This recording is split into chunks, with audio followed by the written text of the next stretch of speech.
Esta é a Ilha de Páscoa, um dos lugares mais misteriosos do planeta. Um pedaço isolado do Pacífico, guardado por gigantes de pedra que parecem vigiar o tempo.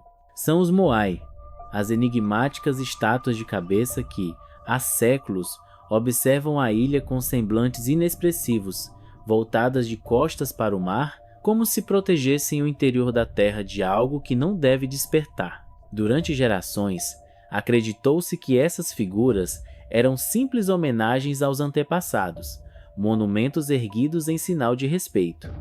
Mas novas descobertas começaram a mudar tudo o que pensávamos saber. O que antes parecia apenas curiosidade arqueológica, agora soa como um aviso antigo, deixado por mãos que sabiam o que estavam selando. Os Moai, segundo as evidências mais recentes, não eram apenas símbolos, eram sentinelas. Por mais de 100 anos, arqueólogos trataram as estátuas da Ilha de Páscoa como relíquias mudas de um povo extinto, cabeças colossais, parcialmente enterradas, testemunhas de uma civilização que colapsou. No entanto, em meados da década de 2010, escavações revelaram algo extraordinário. A maioria dos Moai possuía corpos completos, alguns com mais de 9 metros de altura, soterrados sob séculos de solo e cinzas.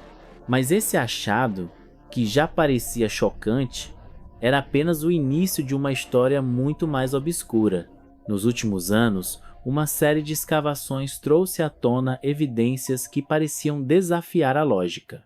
Em 2023, uma equipe internacional de cientistas voltou à ilha, equipada com tecnologia de ponta e uma teoria perturbadora. Os Moai talvez fossem tampas, coberturas que selavam algo subterrâneo.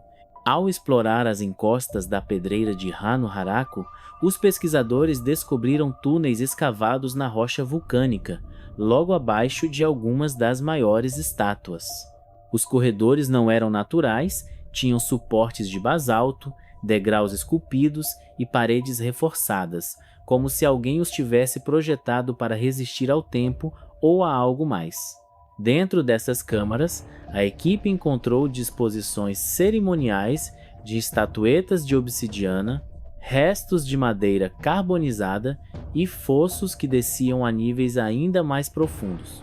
O mais estranho era a ausência total de qualquer menção a essas estruturas nas tradições orais dos Rapa Nui, o povo nativo da ilha. Era como se toda essa parte da história tivesse sido apagada de propósito, como um segredo enterrado com medo. As amostras de solo coletadas nos túneis tornaram o mistério ainda mais macabro. Os testes revelaram altos níveis de fosfatos e metais associados à decomposição de matéria orgânica, principalmente restos humanos. Fragmentos de costelas, fêmures e mandíbulas foram encontrados misturados à base dos Moai, muitos queimados, outros quebrados, quase todos exibindo sinais de trauma violento. Não pareciam sepultamentos, eram depósitos. E tudo indicava que a morte ali tinha propósito ritual, talvez sacrificial. Sob um dos Moai mais famosos, o Arhutaeri, os pesquisadores encontraram algo inédito, uma mandíbula humana parcialmente fundida à rocha vulcânica. As análises mostraram que a pedra havia sido aquecida a temperaturas altíssimas, como se um fogo proposital tivesse sido aceso ali para selar aquela parte do solo. Era impossível ignorar a implicação alguém quis unir para sempre carne e pedra, talvez como parte de um ritual de aprisionamento. Mas o que realmente perturbou a equipe foram as anomalias sonoras detectadas dentro das câmaras. Um zumbido grave e constante, audível apenas nas profundezas, que vibrava no peito e parecia se mover sem origem. Engenheiros de áudio descreveram o som como subsônico, estruturado, impossível de ser explicado pela geologia da ilha. Um dos cientistas comparou a sensação a estar perto de um coração adormecido, mas ainda pulsando. Além disso, essas câmaras pareciam absorver o som, sem eco, como se o próprio ar fosse engolido pelas paredes. Ninguém sabia se isso era uma coincidência geológica ou uma característica intencional, mas ambas as hipóteses indicavam um nível de conhecimento muito além do que se imaginava para uma cultura antiga e isolada. Em 2024, varreduras de radar revelaram ainda mais. Túneis e tubos de lava cruzavam toda a ilha, conectando regiões onde se concentravam grupos de Moai. Muitos desses túneis haviam sido escavados manualmente e levavam a câmaras que permanecem inexploradas até hoje. Os alinhamentos geométricos das estátuas, até então vistos como aleatórios, pareciam coincidir com esses caminhos subterrâneos, sugerindo uma arquitetura intencional e uma função que ia muito além da estética. Uma nova hipótese começou a ganhar força entre os estudiosos. Os Moai não eram memoriais para os mortos, eram lacres erguidos para conter o que vivia abaixo. A geóloga Lena Morrow, que participou da última expedição, descreveu o ambiente das câmaras como errado, de um jeito que a mente não consegue explicar. Ela relatou que o ar parecia vibrar, e o som do próprio coração ecoava dentro da cabeça. E no fundo, sempre o mesmo zumbido profundo, insistente, quase vivo. O que começou como uma curiosa escavação arqueológica havia se transformado em uma narrativa de horror histórico. Cada camada removida parecia revelar não apenas arte e cultura, mas medo e contenção. Os Moai não seriam monumentos de orgulho, mas guardiões erguidos para proteger os vivos do que se movia debaixo da terra. Mas quem teria erguido esses colossos? E o que tentavam aprisionar? As lendas Rapa Nui sempre falaram de duas castas, as orelhas longas e as orelhas curtas, que travaram uma guerra sangrenta. Durante séculos, os estudiosos trataram essa história como mito, uma metáfora sobre poder e desigualdade. Mas as escavações começaram a provar o contrário. Segundo as tradições, os orelhas longas eram a elite, altos, fortes e cruéis. Escravizavam as orelhas curtas, forçando-os a erguer os Moai sob castigos e rituais. Com o tempo, a revolta explodiu. Os orelhas curtas se rebelaram e, em um confronto final, empurraram seus opressores para uma vala em chamas, onde todos foram mortos. Por muito tempo, isso foi considerado apenas uma lenda simbólica, até que arqueólogos encontraram, na península de Poik, vestígios de solo queimado, carvão e ossos carbonizados, exatamente como nas histórias. A datação por radiocarbono confirmou que o massacre aconteceu na mesma época descrita pelos antigos. E a análise genética revelou duas populações distintas, uma mais alta, de estrutura óssea densa e dieta rica em proteína, compatível com a casta dominante. A guerra realmente existiu, e os Moai, segundo os anciãos, estavam ligados a esse conflito. As lendas também afirmam que, após a revolta, os Moai acordaram. Disse que eles andavam pela ilha à noite, movendo-se ao som de cânticos e orações, como se estivessem vivos. E por mais impossível que pareça, experimentos modernos mostraram que, com o uso de cordas e balanços ritmados, as estátuas realmente podem ser movidas andando. Mas o detalhe mais arrepiante é a razão pela qual eles foram posicionados de costas para o mar. Por que uma civilização insular, cujo sustento vinha do oceano, ergueria suas estátuas voltadas para dentro? De acordo com uma das versões mais antigas das lendas, os Moai não estavam vigiando o mar, estavam observando algo dentro da ilha, algo que jamais deveria escapar. E quando lembramos dos túneis subterrâneos e câmaras cheias de ruído, essa explicação deixa de parecer fantasia.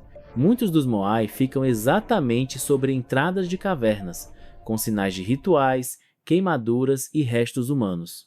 E as esculturas de obsidiana encontradas ali, rostos alongados, olhos vazios e bocas abertas em agonia, lembram representações de Aku, os espíritos guardiões que, segundo o povo Rapa Nui, mantinham os mortos em silêncio e puniam quem os perturbasse. Será que os Moai eram mais do que pedra? Seriam eles recipientes para essas entidades, ancorando-as à terra?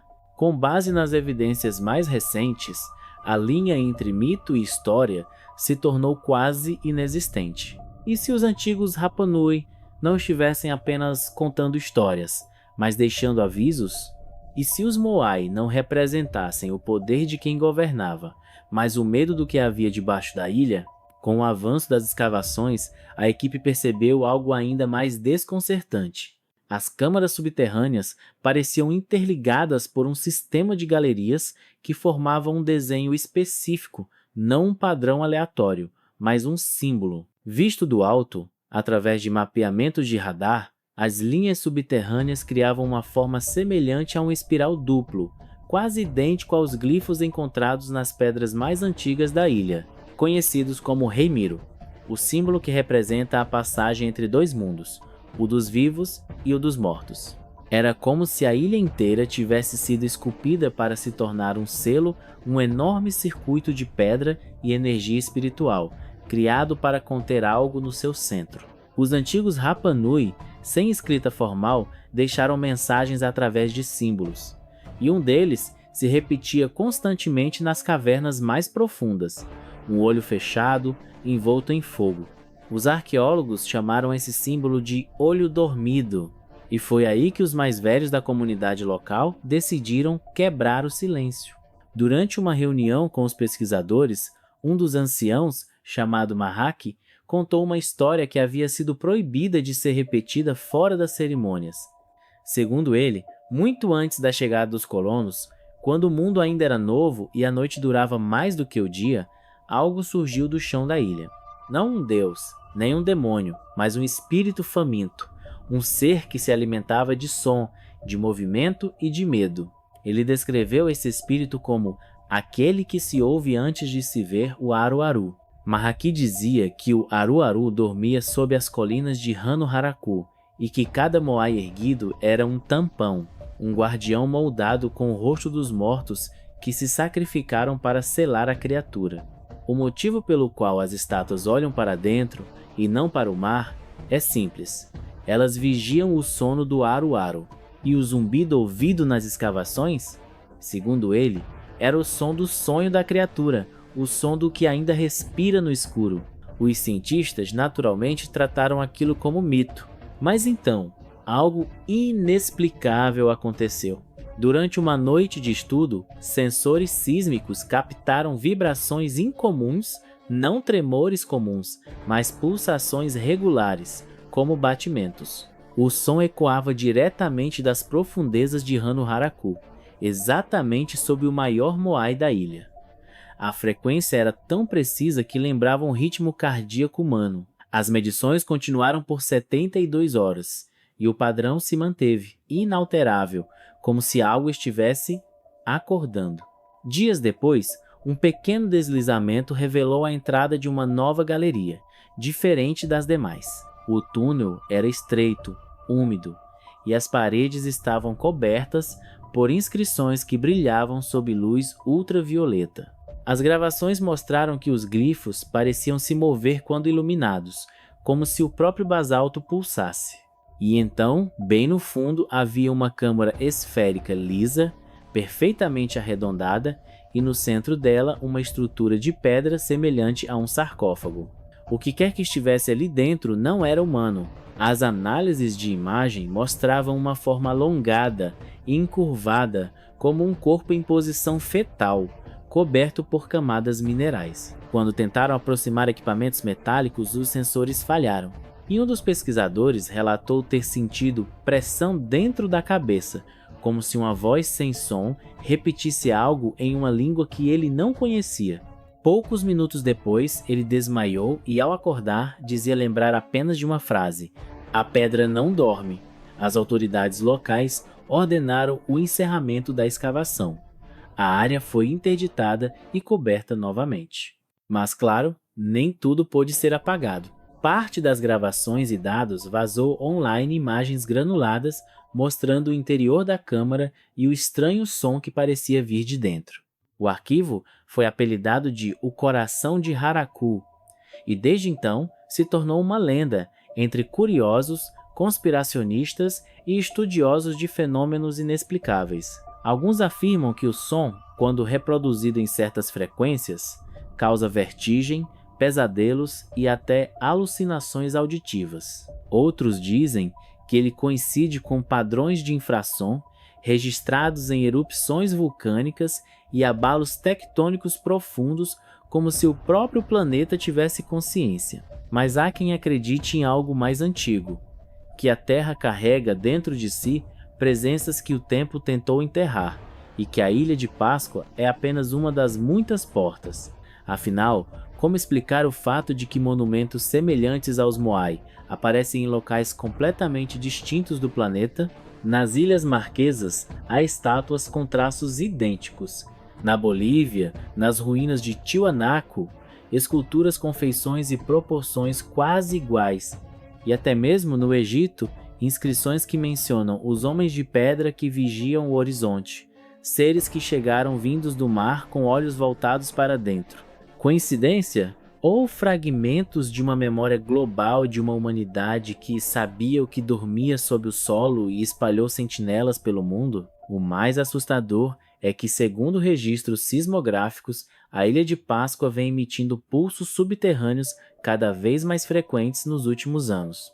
São leves vibrações, constantes, que aumentam gradualmente, como se algo lá embaixo estivesse se movendo. E o ponto de origem é sempre o mesmo, Rano-Haraku, o berço dos Moai. Alguns acreditam que esses pulsos são apenas atividade vulcânica comum. Outros, inclusive parte da equipe que trabalhou nas escavações, juram que a vibração segue um padrão rítmico, algo que parece responder, como se o coração de pedra tivesse voltado a bater. Mahak, o ancião, antes de morrer, deixou uma última mensagem gravada: quando as pedras começarem a sussurrar, não se aproximem, pois o que chamam de ilha é apenas a tampa, e é impossível ouvir isso e não se perguntar: será que os Moai realmente foram erguidos para homenagear os mortos? Ou seriam eles os últimos guardiões, tentando conter algo que jamais deveria despertar? A verdade é que, mesmo após séculos de estudo, ninguém sabe com exatidão o que repousa sob a Ilha de Páscoa. O que sabemos é que, a cada escavação, a cada centímetro removido, o som lá embaixo fica mais forte. E talvez, quando entendermos o que ele quer dizer, seja tarde demais.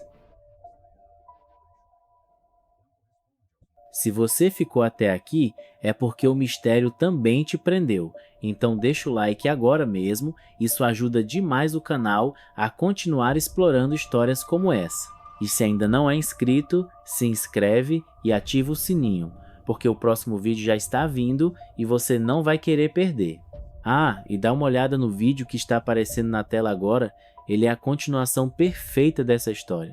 Nos vemos lá, nas próximas Crônicas do Infinito.